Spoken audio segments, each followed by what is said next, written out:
3 дня городская больница принимает только определенных людей, юношей от 18 до 27 лет. Дмитрий Пущал прошел всех врачей по списку и сдал необходимые анализы. Теперь, как и все, ждет встречи с военным комиссаром. В каких войсках будет служить, еще не задумывался. Говорит, что это и не важно. Служба в армии – это физическая подготовка, что, кстати, полезно. С учетом того, чем занимается. Сейчас в основном сидим, так что полезно будет растрястись немножко. Ну и значение армии. Ну, армия всегда нужна на случай войны. Так, война – это метод переговоров, конечно, нежелательно, но все-таки. Так что армия обязательно. В войска из Удачного пойдет 15 человек. В соседнем поселке Айхал уже сейчас защищать родину готовы 22 юноши.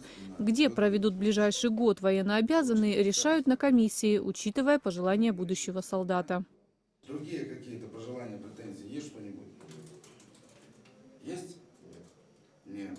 В городе Мирном мы с вами проведем сутки, и через сутки мы будем в Якутск. Предварительный родбой, говорю, это сухопутные части мотострелковый город Хабаровск.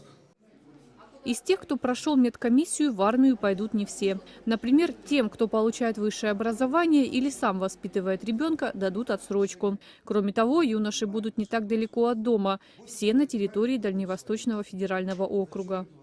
Сахалин, Магадан, в основном вот это. Очень редко мало частей, которые уезжают в Москву, Москва, там Подмосковье, центральные районы. Мы для своего, территориально для своего округа комплектуем. Это чтобы денежные средства не тратить, и наши ребята к климату привыкшие. По словам военного комиссара, в этом году стало больше годных, но не стали здоровее. В законе произошли послабления. Например, при плоскостопии второй степени солдат все равно идет в армию. Только ставят пометку «годен с незначительными ограничениями». Это будет учитываться при распределении в войска, но на качестве службы не отразится.